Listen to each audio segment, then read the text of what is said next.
Welcome to National Parks Traveler, where we explore the national parks and the issues that involve them. It was back in 1967 when Congress chartered the National Park Foundation to serve as the official charity of the National Park Service, and over the decades, the foundation has raised millions of dollars for the parks. This is Kurt Repenchek, your host at the National Parks Traveler. The foundation is in the midst of its campaign for national parks, a billion-dollar campaign that has already raised $815 million. With the campaign's goal to raise $1 billion by 2028, it recently received a $100 million grant that greatly moved the foundation closer to that billion-dollar goal. To discuss the campaign, learn how the money is raised and where it's being spent, we're joined today by Will Shafroth, the president and CEO of the National Park Foundation. We'll be back in a minute with Will.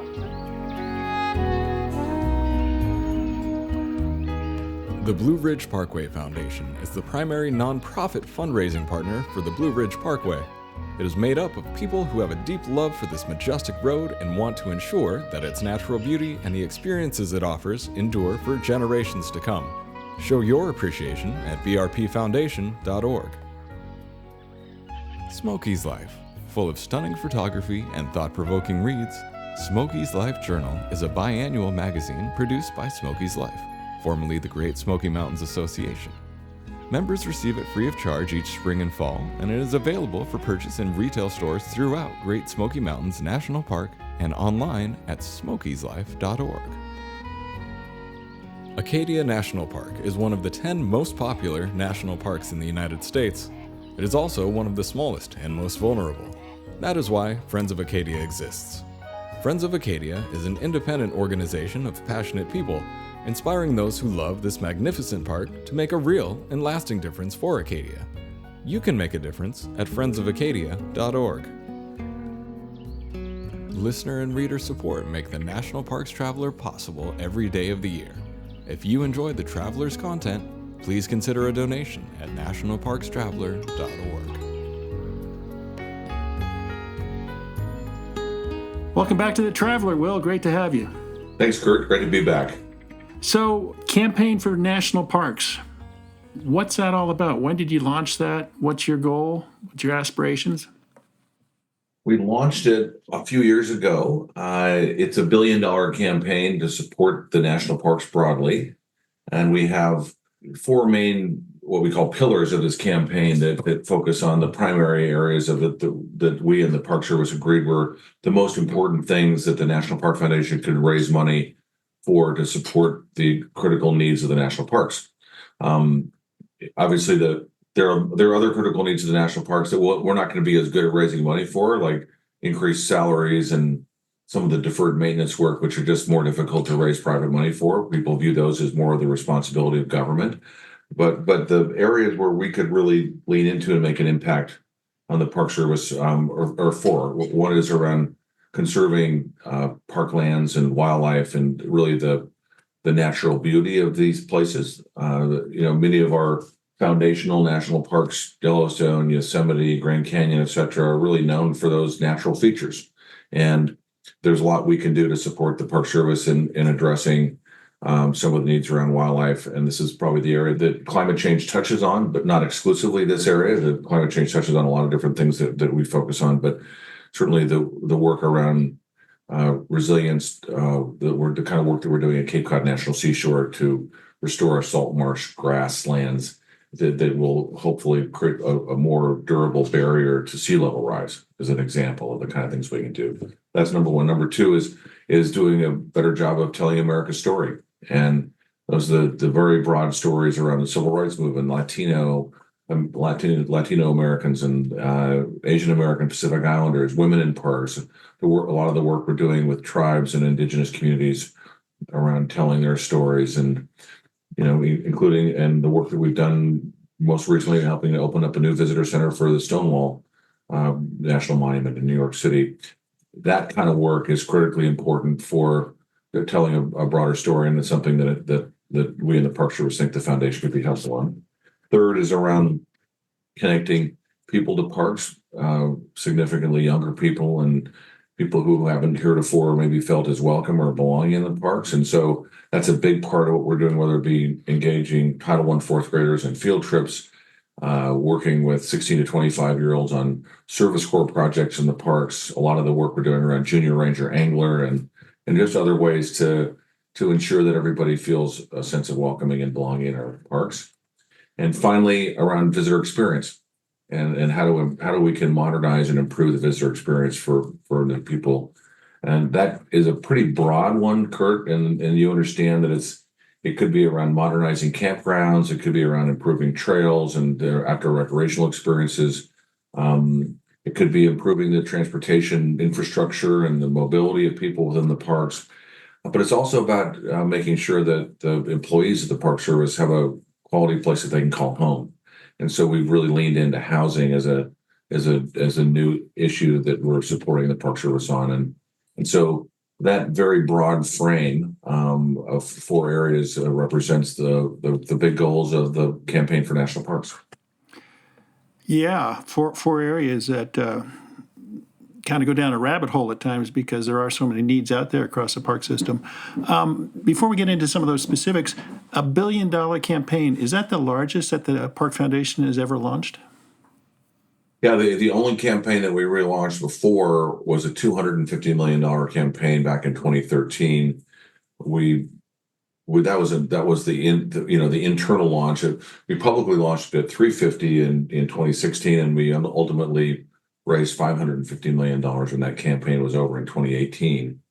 And so, yes, the $1 billion campaign is the largest. I can tell you that as of today, we stand at about $815 million towards that goal. The campaign is intended to end in the end of 2028. And since we've been at it for less than 6 years, I'll let you do the math on whether or not we'll exceed that. Well, I was going to say, you don't stop when you hit $1 billion, do you? Although that won't be my choice. That won't be my decision to make at the time. Yeah, we'll get to that too. How do you craft that type of campaign internally as far as, all right, we've got this big number up there. How are we going to get to it? Well, I mean, there's two sides of that question, Kurt. One is like on the fundraising side, like how do we actually raise that money? Right. And I think, and the other side of it, and I'll come back to it, is how are we actually going to, invest those dollars? Because the funding that we raise is only in service of impacting the parks and the visitors' experience in the park. So those two have got to be connected. We're not just going to raise money for something that isn't needed or we aren't able to deliver on. On the funding side, it's a really, we have a diversity of channels of revenue that we rely on, Kurt. Some of them are very basic. We have a very traditional direct mail program that has been really the foundation of a lot of our donors. And they start out as $50 donors, and then they sometimes work their way up to something much more significant. And so that is something that we manage through a mail house and other external contractors. They help us to do that. I would say that kind of fundraising is still important, but on the wane. And more of it is what we call digital fundraising, either through emails or text messaging, QR codes, many other ways that we use to try to connect with people where they are today, which is more on their phones and using digital devices to raise money and to give money in this case. That's important. We have a very traditional foundations program where we work with both family foundations and more institutional foundations. Family foundations are people who use the foundation to deliver their personal philanthropy, and that feels more like an individual fundraising or a family fundraising kind of activity, but nonetheless it's done through a foundation. And the institutional foundations are more like the big ones, like the Packard Foundation or the Mellon Foundation or the MacArthur Foundation. Those are institutions that have been around for a long time that have professional staff, criteria, review processes, board committees, things like that, and it's formalized. And the grant that we recently received from the Lilly Endowment is an example of an institutional foundation. And then corporate fundraising is a critical part of our overall work that we do, and that comes the revenue there comes both in the form of cash as well as in kind. So part of our agreements with Subaru and Nature Valley, for instance, include a significant amount of in-kind media or other advertising support that they use. So many of the boxes of Nature Valley granola bars contain the National Park Foundation's logo on it with a little message there. So the millions of people that eat those things make a connection between that granola bar and the National Park Foundation. Does the foundation staff get a lifetime supply of Nature Valley granola bars? We don't, because they don't last a lifetime, they have a shelf life. And then the last one that's critically important, we have a whole series of people that fall into the major gift category. So our Champion Society, our Teddy Roosevelt Society, et cetera. But those are people who make 25,000 to multiple $1 million contributions to the foundation in one way, shape, or form. And so we have people who focus on each of those channels. And then within those channels, there are people who focus on planned giving, which can fall into a number of different ways that we can book that. So, suffice it to say, one of the most important types of progress that we've made, Kurt, in the last 10 years is really to get good at all the different things that we do. It doesn't mean that we can't be better at them, but we've just gotten pretty good at all that stuff. And before we were kind of good at a few things, and now we have a very broad set of revenue streams that allow us to endure. During COVID, some things did better than others, but because we were strong across the board, we were able to be more resilient to the changes that were happening. Yeah. Do you go into a campaign dividing up by percentage how much, we want individual donations to equal 25% of the campaign, or corporate donations X percent foundation?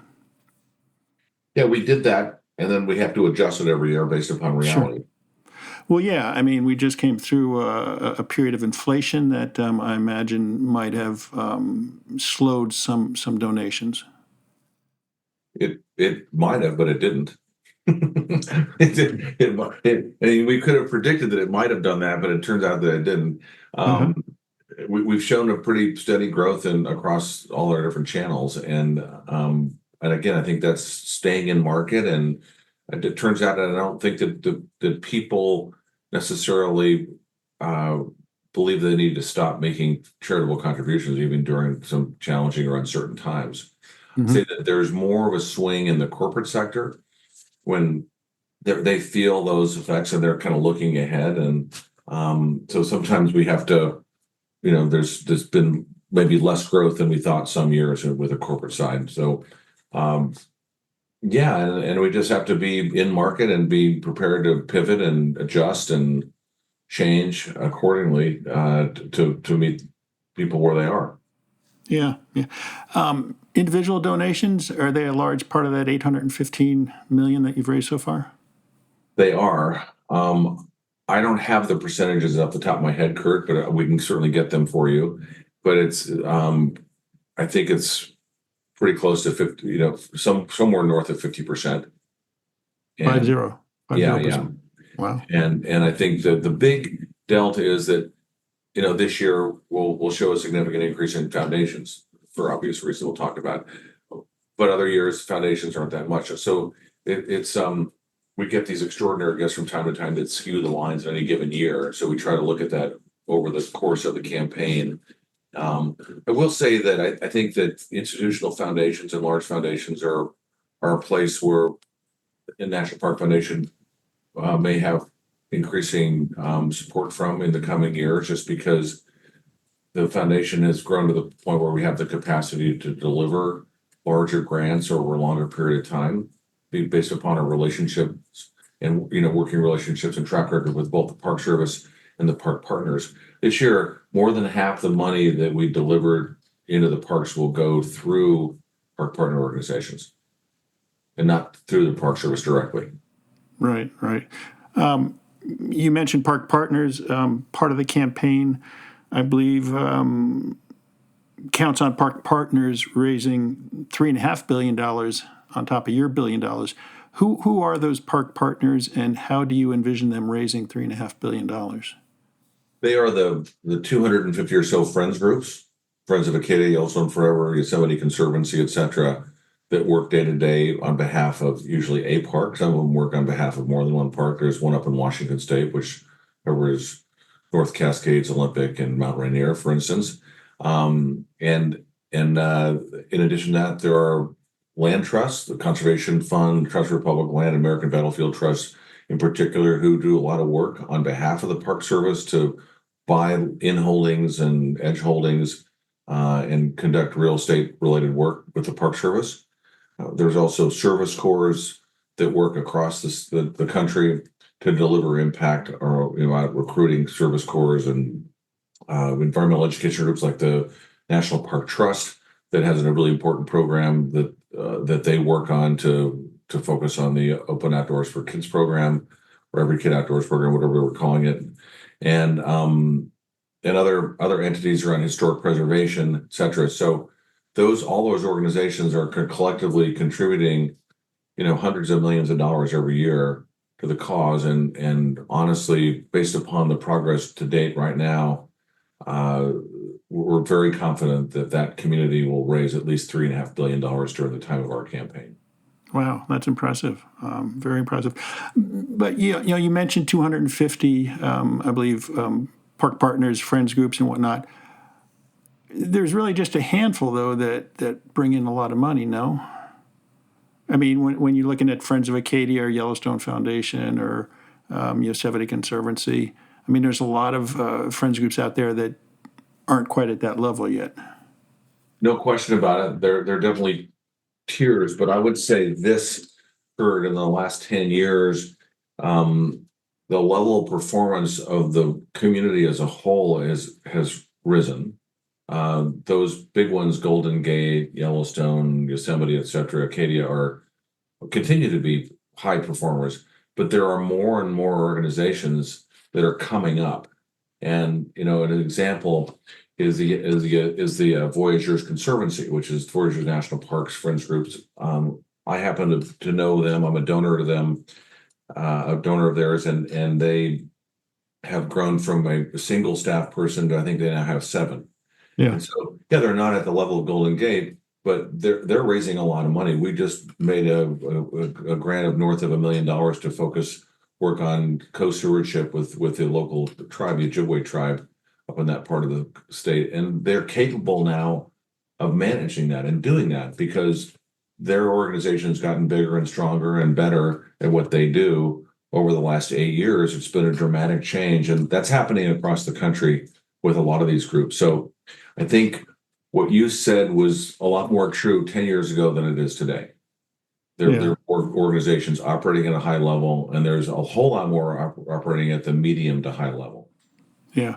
And to your point, the Park Foundation for a long time kind of served as the umbrella organization to bring these friends groups along, and now they form their own nonprofit 501c3. It sounds like they are gaining steam and funding to bring some of those other, to bring as many groups as possible up to the next level.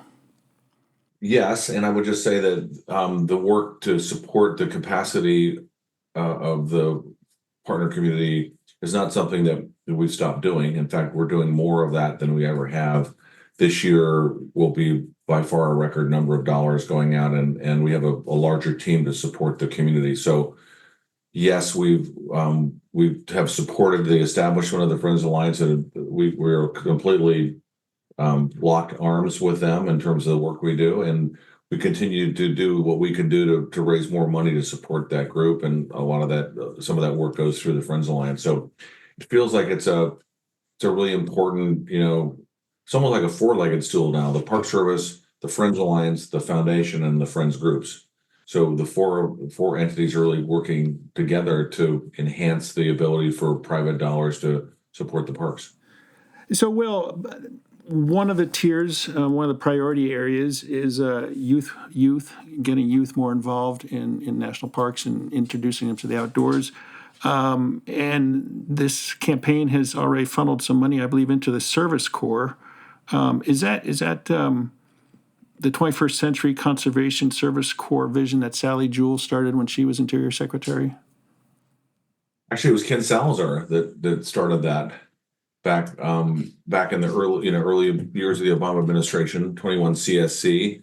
I think Sally really took it forward and grew, expanded on it big time. But yeah, that was a recognition that the service corps are really a combination of there's the partnership between the public agencies and the nonprofit community, and that there wasn't really a need for the federal agencies to go out and create their own service corps. We had this amazing network and infrastructure that existed in the nonprofit world, and to really work hand in glove. So the core network is another piece of that, which is it's like the Friends Alliance for Service Corps, and yeah, that work continues to grow, Kurt. It seems like there's so many positive benefits from that work, from actually doing the work in the parks that the Park Service needs, building trails, restoring buildings, planting trees, whatever it might be, to the connecting young people to these places and having them become future ambassadors to support the parks,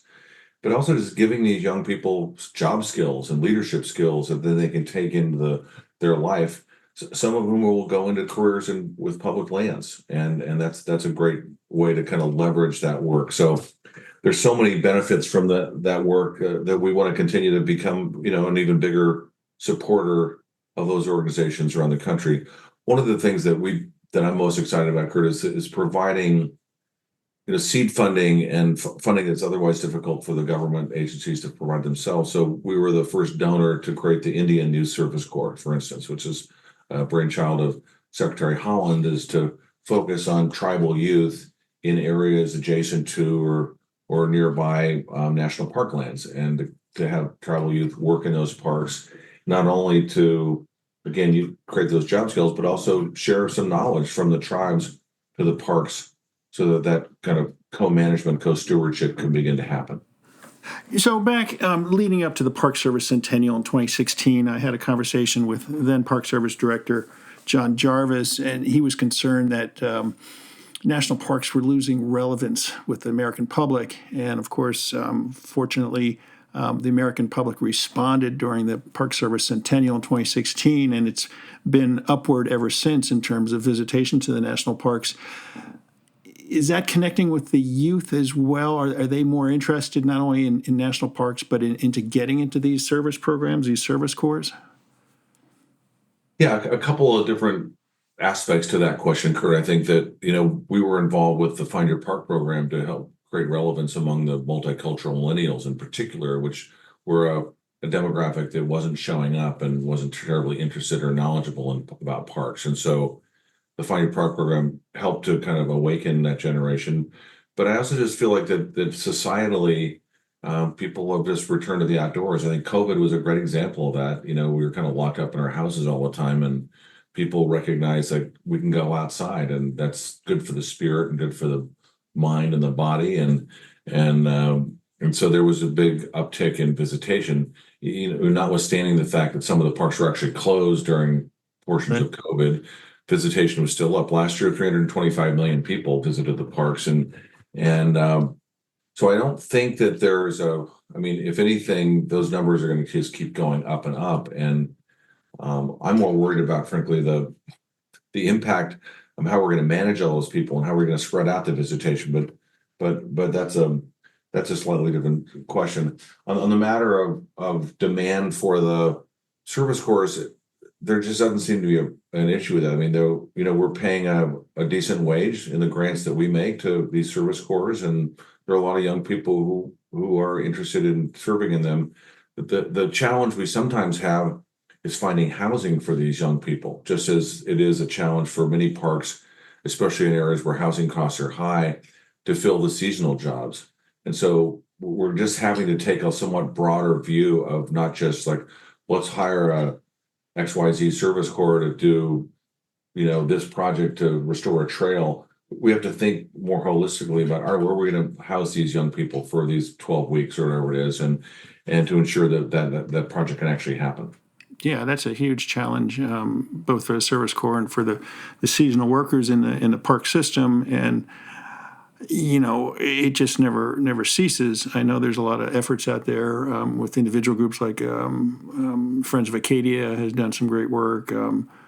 Down at Arches and Canyonlands, they've helped secure some housing, but there's never enough. And with climate change, we're seeing shoulder seasons stretch out, and there's going to be a need for more seasonal workers to work longer. Never a lack of issues for the Park Service to confront and try and figure out how to deal with it. Some of the big news recently was a $100 million grant from the Lilly Endowment, record setting. That's incredible. That's a lot of money towards your $1 billion goal. Well, let's call it 10%, and and with a whole lot of flexibility in how we invest it broadly across the different channels of the organization. So of our priorities. So yeah, it was we've been in conversation with Lilly Endowment for a while, and they're an incredibly well thought of organization, and they're very deliberative in their decision making, and we just felt really honored that they would have that level of confidence in providing us, really the largest single gift to the national parks in the history of the country. And one of the staff people shared to me that we hope that we hold that record as the largest gift for as short a time as possible. So, which I thought was just so great, because they really, really do care about what we do, and they hope that their gift can be a catalyst for other people giving big gifts as well. Well, I was going to ask. I mean, does that make it easier to go forth and talk to people about making donations, making grants, or does it do just the opposite? Like, well, you got $100 million, you're $815 million in towards your $1 billion goal. We really, we can put our money elsewhere. Well, time will tell, because we just announced it a couple days ago. I would just like to lean into the former and say that this could be a catalyst to raise additional monies. And I don't really see that people will say, well, you don't have to worry about them. When you think about it, you know the numbers as well as anybody, Kurt, that the annual ONPS budget for the Park Service, their operating budget, is around $3.5 billion. They get another $1.3 billion for Great American Outdoors Act, the restoration fund right now, plus LWCF. So they have billions of dollars every year to run the business, and so $100 million towards that, and the deferred maintenance backlog and all these other needs are so significant that it's not like $100 million isn't going to solve any big problems immediately. So we're trying to be thoughtful about how do we use the dollars, as a way to leverage other dollars, and so that's why I'm confident that we can catalyze additional funding with the Lilly dollars, but also to look for ways to demonstrate how innovation can happen in the parks. How can we use these dollars to show some new ways of doing business, new ways of accomplishing problems?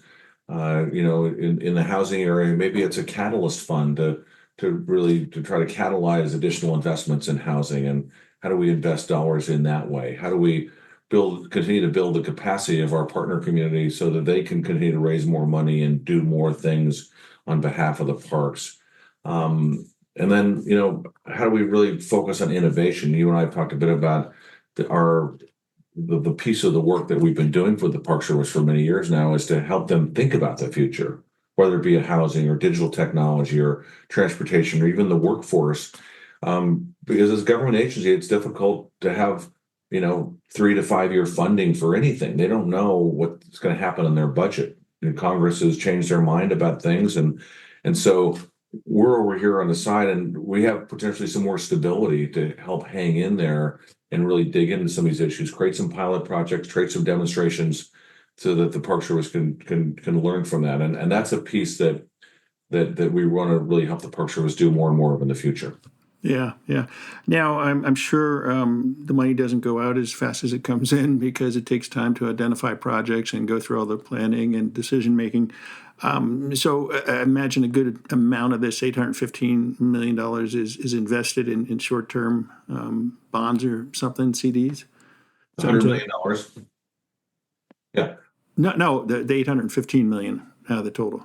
That's money going in and money going out, and depending upon what it's for, it's, some of the dollars that we get in and go out are really efficient. So the Service Corps money, we'll put out an RFP. There will be a 60-day response time, and then there's contracts issued within a month, and that money goes out the door effectively. Other things, I think you and I talked about the $40 million donation we got for housing in Yellowstone. You're right. That's not something that just happens in a day. That will take additional planning. There'll be phases of the project there in Yellowstone, but that will happen over a couple of years.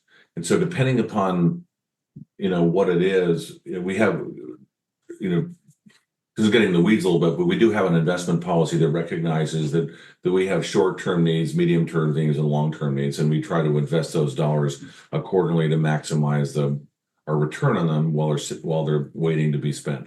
Yeah, yeah. Now, you mentioned the four tiers of the campaign. Who decides how the funds will be spent? I mean, does one area demand more than another area, or do you try and equally divide it into quarters? Because obviously when you talk about world-class visitor experience, campgrounds need to be repaired, maintained, trails, etc. You need the interpretive staff in the parks. How do you weigh that against conserving and preserving threatened parks and wildlife, or the next generation stewards? In a way similar to the really the estimates we made about where the money was going to come from, corporate foundations, individuals, direct mail, etc. In the same way, we did our best estimate working with the Park Service to understand going into the campaign what we thought of the $1 billion we raise, how much do we think will go towards these four different areas. And we actually identified $200 million each for storytelling, conservation, and connecting youth, and $400 million for the visitor experience side, because that's just a bigger bucket of new visitor centers, housing, and just as we looked at that historically, that's where the money had been going more or less in those percentages. And but I will say that we're always updating that too, because the reality is will be somewhat different. We did get a $40 million gift for housing, so that bumped that up, but we've also done quite well in raising money for both storytelling and conservation. So I think the numbers may ultimately come out a little easier. And we're going to be flexible if we end up, if there is a greater need in certain areas and our donors respond in that way, some of those numbers may go up. My guess is that, Kurt, is that the ultimate number will be going up over $1 billion. And so the good news is that all four categories will get more than expected. Yeah, yeah. Is there a red line, so to speak, of projects you won't spend that money on? I mean, it's long been said that the Friends groups provide that margin of excellence in recent, dare I say, decades. Some of the Friends groups are saying, we're being asked to provide the foundation, the muscle and the bone for the parks. And you had mentioned earlier that, some donors aren't going to provide dollars for projects that they think Congress should be funding. So how do you balance that? It's a good question. I think that we in the partner community are having to stretch beyond where we were 5 or 10 years ago, just because of the reality of the situation. I think we're pretty pragmatic, Kurt, in understanding if we really want to get this project done, the Park Service doesn't have any staff to manage the project that we want to get done. And so in some cases, we've actually had to pay for a project manager. Mm-hmm. Because what good is the money we've raised if it can't be spent because there's not a project manager? So I think we're looking at those things on a case-by-case basis. I can pretty much guarantee that we're not going to just drop money into their own PS line and say, here, put this into the $3 billion worth of salaries and operating costs. And, it's going to be more on a project by project basis or park by park project basis that we're trying to advance something that we agree needs to happen. And if the limitation on advancing it is some operating dollars, then I think we need to look at that. Yeah. Are there some situations where climate change is making it easy to raise money? And I mentioned that in light of, you'd mentioned the salt marsh restoration up at Cape Cod to harden the natural, or not harden, but to make the landscape more resilient. Exactly. And we're working on a series now at the Traveler from park units from Maine down to Florida, and how sea level rise and other climate change impacts are affecting them. I mean, this is something that not too many people thought about 20 years ago, and yet you've got this need for adaptation, or making parks more resilient. And I'm just wondering, did a climate change proponent come forward and say, we'd like to have our money go to help resiliency? Yeah, it's interesting. I think what I've found, Kurt, in my interactions with donors around the country is that they appreciate a couple of things about the parks. One is that they're kind of apolitical. They're not, if they invest in climate change in the parks, it's just sort of towards something good. It's not like having to be on one side or the other of an issue. Right. Secondly, I appreciate how that these lands are among the most protected in our country, and they've been protected in many cases for decades or a century or more. And so that from a scientific standpoint, they're really great laboratories to track over time what's happening, and to be able to use that knowledge to manage not only those landscapes but others that are similarly situated. And so I find that the science aspect of it is something that has become somewhat easier to raise money for within the context of parks. And I think on the implementation side, it's just a matter of us, frankly, being good at making the case. And then secondly, donors really want to have matching and often want to have some government skin in the game, so that we have to have the right ingredients for donors. And once we do that, we're finding it can be a whole lot easier to raise money for these purposes. Yeah, yeah. Now, it's $1 billion campaign. That's your goal today. It's going to change, most likely. You say you've raised $815 million. That money's just not sitting in a pot someplace waiting till you reach that $1 billion goal. You're already investing it in the national park system and whatnot. Can you point to some of the areas? Well, I think, as I mentioned earlier, the housing in Yellowstone, we've put out $10 million to the first phase of that project in Yellowstone. To do that housing, we've invested $2 million in the Acadia housing project that you alluded to a bit earlier. And we're investing in up to 30 analysis of housing issues and needs within parks around the country. 30. So we get a better handle on that. 30. So 30 individual parks? Yeah. So we put in, we think the analysis are done on 5. We're in the second 5 right now. And we're looking at a whole range of parks around the country to get our head around the broad set of issues affecting parks. Obviously, housing in Acadia is very different than housing in Pecos Trail in New Mexico, right? It's very different than North Cascades. But there are housing challenges in all those places. And so Sure. How do we come up with a toolbox that will make us better at our job in raising money to support the Park Service in this way, but also help the Park Service understand the ways in which it could, ask Congress for different kinds of authorities or funding to address these needs. So housing is one. We've put money into a number of different visitor centers, Little Bighorn, Badlands, Bering Land Bridge up in Alaska, to support some important improvements in the modernization of those places. We've invested in land. As you know, Kurt, that one of the roles that we played with the Park Service because of our congressional charter is to provide some of that early work before a national monument is designated by a president through executive order. And so at the Emmett Till project, we've invested nearly $3 million in the acquisition of the courthouse in Tallahatchie County and the relocation of that facility to an adjacent building. Recently in Springfield, we were involved in the pre-acquisition of and some other real estate related work there. Amachi in eastern Colorado, the Sand Creek Massacre site in eastern Colorado. Also, those are places where we put real estate dollars into the ground. I would say in the last 6 years of the campaign, we've had a steady growth in the work we've invested already in service corps. So this year it'll be somewhere around $5 million. It's been in the $3 to $6 million range over and over years. So you add those up every year, open that door for kids. We expect to hit 500,000 kids this year at between $10 and $20 a kid, depending upon where it is. You can do the math on that. And so over the years, we've done that kind of work.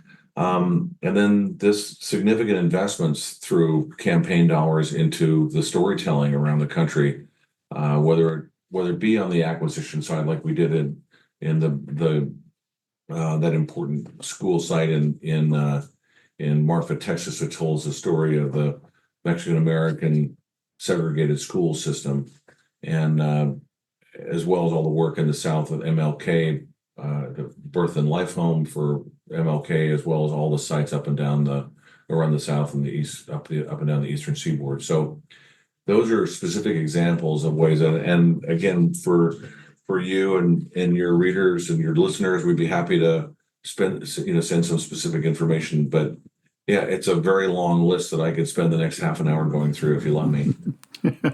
Well, I'm wondering, we talked about red lines and gray areas, housing for Park Service employees, visitor center improvements, in some cases, new visitor centers. Isn't there a feeling that's Congress's responsibility to fund? Well, I think there's a feeling like that, and the reality is that there isn't enough money to go around. I think there is quite a bit of money right now to go around and doing deferred maintenance work for a little bit, and the Park Service has their hands full in investing those dollars in GOA. But this 25, fiscal 25 was the last year of that funding, and so we're going to have to be looking at a reauthorization to ensure that they continue to be able to work through that very long list of needs the Park Service has. The money for visitor centers is a great example. Like, as I travel around the country, there are a lot of places where these visitor centers are just old and tired. The buildings you're falling in. Teddy Roosevelt National Park in North Dakota is a great example. They've got some amazing artifacts and displays, but it's sort of Mission 66 era architecture and buildings, and everybody agrees that goes there that this is an amazing story that deserves a much better visitor center. Yeah. And so getting on the list based upon the amount of money that the Congress makes available for that on an annual basis can take 10 to 20 years. You mentioned the Great American Outdoors Act is up for reauthorization next year. Obviously, if that does not get reauthorized, that's $1.3 billion a year that the Park Service has been spending on trying to catch up on the maintenance backlog. I guess two questions. What kind of wrench would that throw into the funding situation if it isn't reauthorized? And what do you hear about whether it will be reauthorized? Well, listen, I think the Park Service has done a good job, and Mike Caldwell, his shop, has really done a good job in standing that up. I was around 4 years ago, and I don't think necessarily, none of us really anticipated getting a full $6.5 billion over 5 years to do this. And so the Park Service had to go from a standing start to really line up all those projects. They had some transportation projects in the pipeline, but these other things around the system, including visitor centers, have taken a while to do the planning, design, engineering, permitting, et cetera, to get going. So that system and those pipelines are now full, and they're doing great work. And so, yeah, it would be a significant hiccup if the Park Service had to stop doing that, and it would, we'd lose some important momentum. But it wouldn't mean that the work stops on doing that kind of work, I don't think. The second part of your question, I think that there's strong interest in reauthorization within Congress, whether or not they can do that as they did this last time with essentially guaranteed funding. The permanent funding allocation meant that the Park Service didn't have to go back and ask for a renewal of the appropriation every year, but it was 5 years of funding locked in. And I think that's what many of us would like to see happen again, so that there could be some essential guarantee to the Park Service that they could pursue these things on a more than a year by year basis.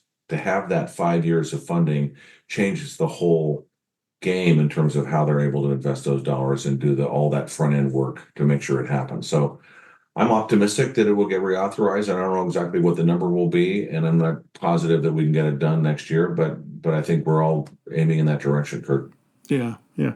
I seem to have read something along the way that you're going to be moving on from your current position with the Park Foundation. What's that story? I am, yeah. At the end of January, I'm stepping down as a CEO. The board is in the process of identifying my successor, and but I don't plan to slow down. My team and I call it running through the tape. So you're going to see me, even if I have a big lead coming in at January 31st, I'm going to be running hard through that tape. The work that we're doing is too important. The good news is that the board's asked me to stick around as a consultant to help out on a few things and help transition the new CEO into the job. And a lot of the work that we do, as you appreciate, is based on personal relationships, and the donors that we've been able to work with have been incredibly generous, and so they'll take a little bit of a time to hand those off and ensure that my successor is even more successful than the foundation's been on my watch. Boy, you put a high bar there, sir. That's Will Shafroth, the president and CEO of the National Park Foundation. We've been talking today about the foundation's campaign for national parks, $1 billion campaign that has already raised $815 million. Does that include the park partners' money that they've raised, or is that? No. Again, I don't have that number off the top of my head, but it's somewhere north of $2 billion at this point that the partners have raised during that same time. Wow, and again, I'm confident by the end of the campaign that they will meet or exceed that $3.5 billion. It's a movement that's come along so far, Kurt, and they're doing such important work in so many different ways in the parks. They're really the delivery system. As I said, more than 50% of our funding this year will go through the park partners into impact in the parks. Well, Will, I appreciate your time today, and I know you said that the $1 billion goal has a 2028 timeframe on it, but you're only about $185 million away, and you've got till January to get it done. Yeah, well, that's a joke that my staff doesn't think is so funny that I'll say every once in a while. Let's just hand the guy my successor the campaign, is over by then, and they're like, yeah, not funny, Will. Well, thanks again for your time today, Will. It's really interesting what's going on, and it's good to see the success that corporations, foundations, and Americans are providing for the National Park Service. Well, listen, it's an honor to be able to do this work, and these are some of the most beloved places on the planet, and certainly in this country, and they are places that bring us together as a people, and unlike so many other things it feels like in this country. And so what an honor to wake up every day and have this as my job. And I'll certainly miss that when I step down, Kurt, but it's been the job of my lifetime. So thank you for all that you do to support the parks too. All right. Thank you so much, Will. Have a great day. Thanks so much.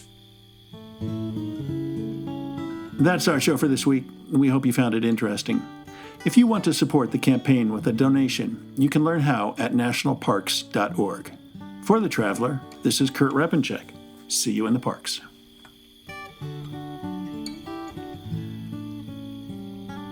The composers and musicians at Orange Tree Productions have created a unique collection known as the National Park Series that has grown to include more than 30 CD titles.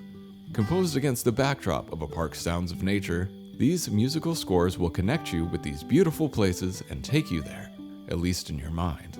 This collection is the #1 selling National Park audio series in the world and provides the background music for National Parks Travelers podcasts. Visit them at orangetreeproductions.com.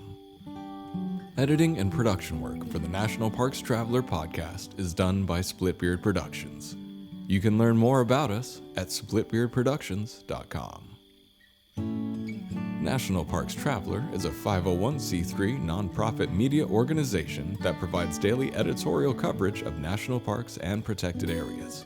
Traveler's coverage is made possible by reader and listener donations. Visit us at nationalparkstraveler.org.